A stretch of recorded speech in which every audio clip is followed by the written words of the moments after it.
21st of September 2024 at 10:07 a.m. here in Port Orchard, Washington, United States of America. Welcome once again to our Cosmic Journey, the Dev and Design podcast, highlighting how two himbos in fact, made the world's best astrology software.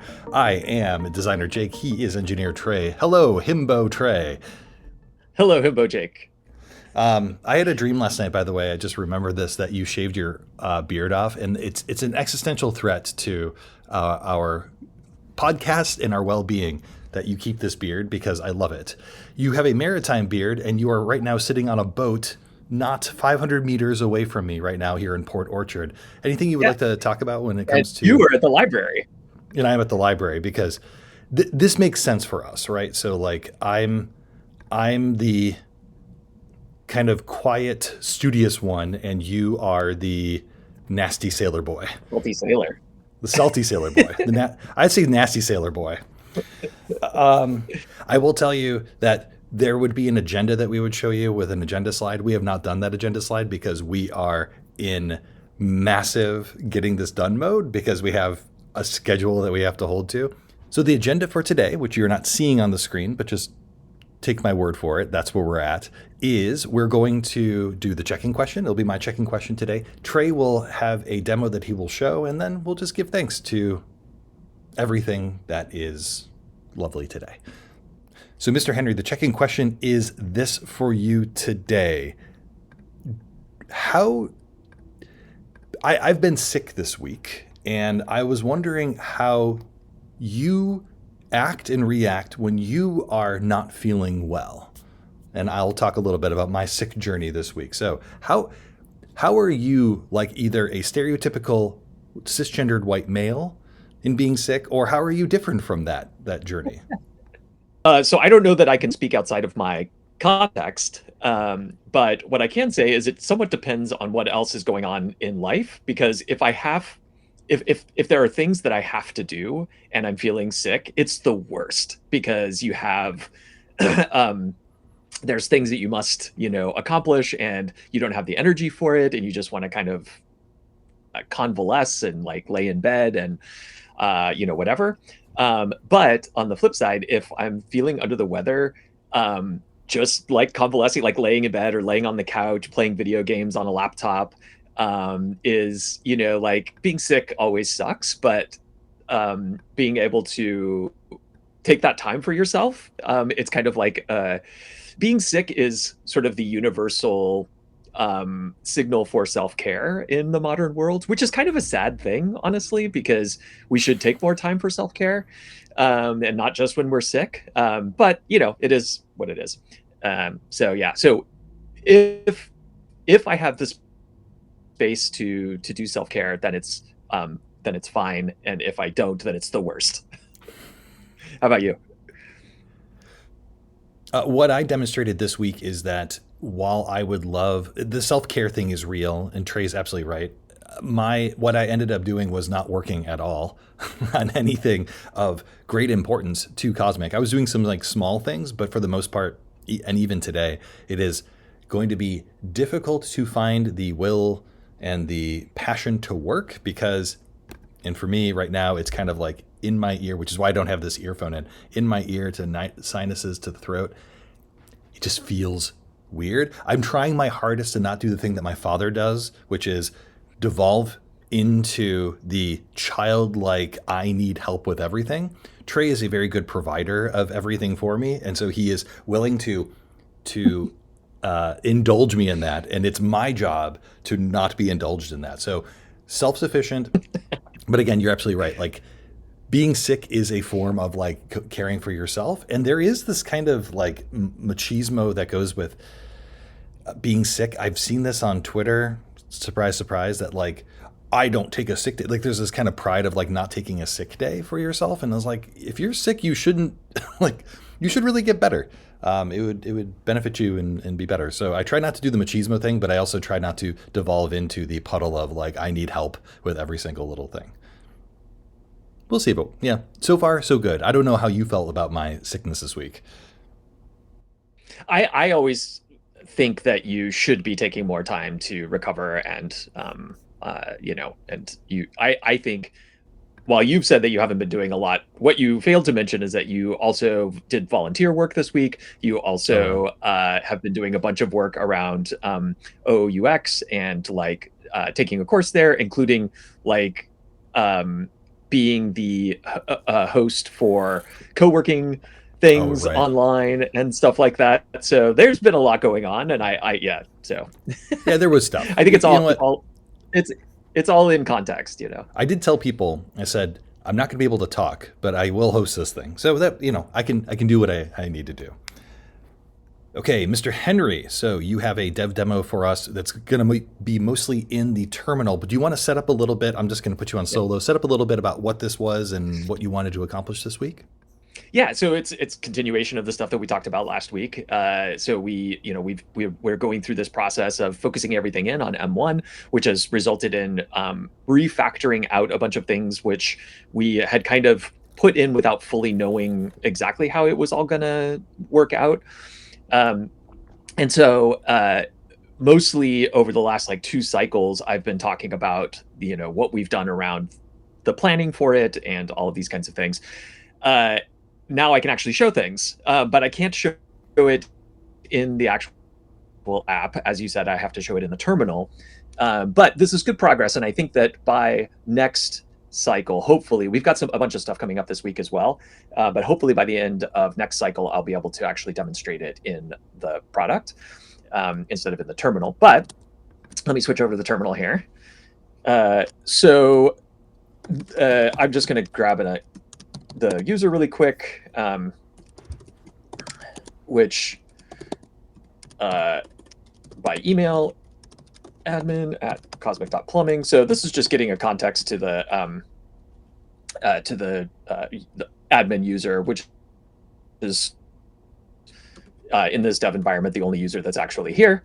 Nothing new here has changed. However, this has changed. So you can now say that I want to get a new chart. We talked about the how we've sort of rethought about perspectives and how perspectives are associated with the rings on a chart. And they are differentiated by the type of astrology that you're doing, for example, like natal, electional, etc. And that users will have default perspectives for each one of those sort of types of astrology, for example. So when you create this new chart, you have to give it a user because it needs that context in order to know what that user's default perspectives are. And so that didn't work. Oh, it's new chart. Sorry. So we can get this chart now, and this is a little bit more sort of directly and what I want to try to say here. It's more straightforward. This API makes a lot more sense than what we were doing before, which I don't think I ever actually demoed how charts get created before, but it was a little bit more convoluted than this. And so now you can see we have this, basically, we have an empty chart, and the chart has no rings associated with it. So this isn't a particularly useful chart, as it were. But what I can now do is I can say, okay, now that I have this chart, I'm going to pass that chart in to another function, which is to cast a ring on that chart. And when I cast that ring, I tell it what kind of ring that I want it to be. And in this case, I'm just going to say a now ring, which is essentially like a transits ring. And if I do that, I get a whole bunch of output here. Let me narrow this down by just, I'll grab the rings that are on here, and then I'll grab the first ring. This is, by the way, the joy of Elixir. Just such a great programming language. Let me grab the I think we've talked about your romantic relationship with Elixir many times in the past. Absolutely. Yeah, exactly. So these are the actual positions of the planetary bodies, and these are all based on the default perspective for that admin user for this kind of astrology.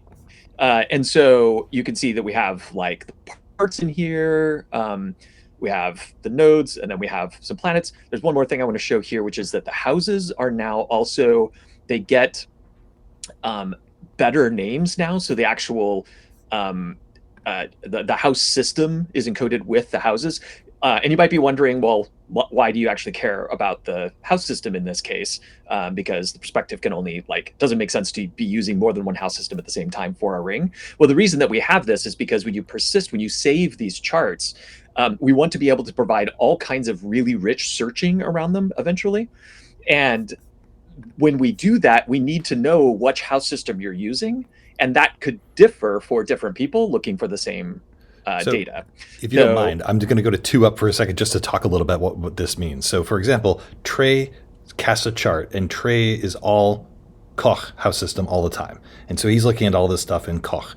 And I want to, and let's say this gets federated to a bigger search. I am Placidus all day, all the time. And so when I'm searching, it's searching against my house system, Placidus, even though Trey said, I would like this for me to be seen in Koch. It's the idea of like the view of something being divorced from the data behind it, which astrology software does not do a great job today.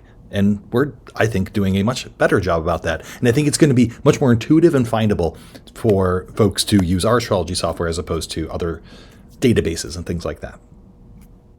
Yeah, that's exactly correct.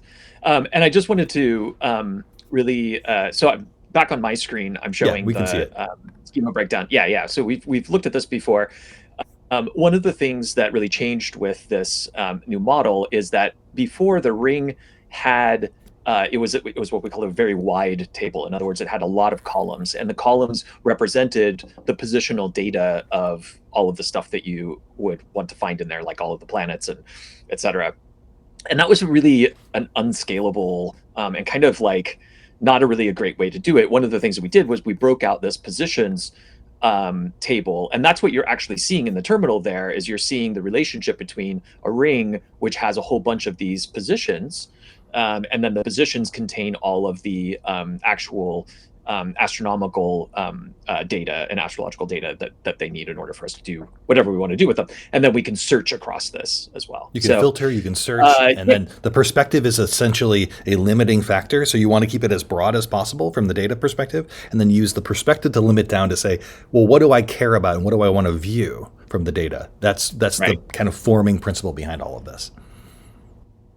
Yeah, exactly. So anyway, so that's just demoing. There's more that I could show on the terminal, but this is just kind of like showing some progress. And like I said, hopefully by next week, I'm basically at the point now where I can start remapping this stuff into our actual visual components, our UI components, and the chart itself, so that hopefully, like I said, by the end of next cycle, I'll be able to show actually rendering charts again.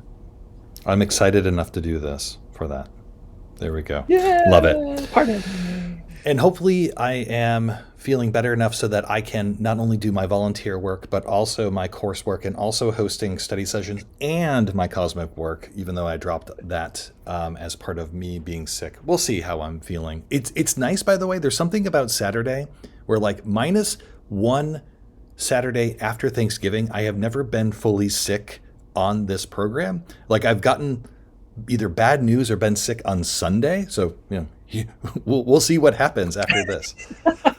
But yeah, for the most part, like Saturday morning, for some reason, it's like just recovered enough so that we can do this podcast, which is great.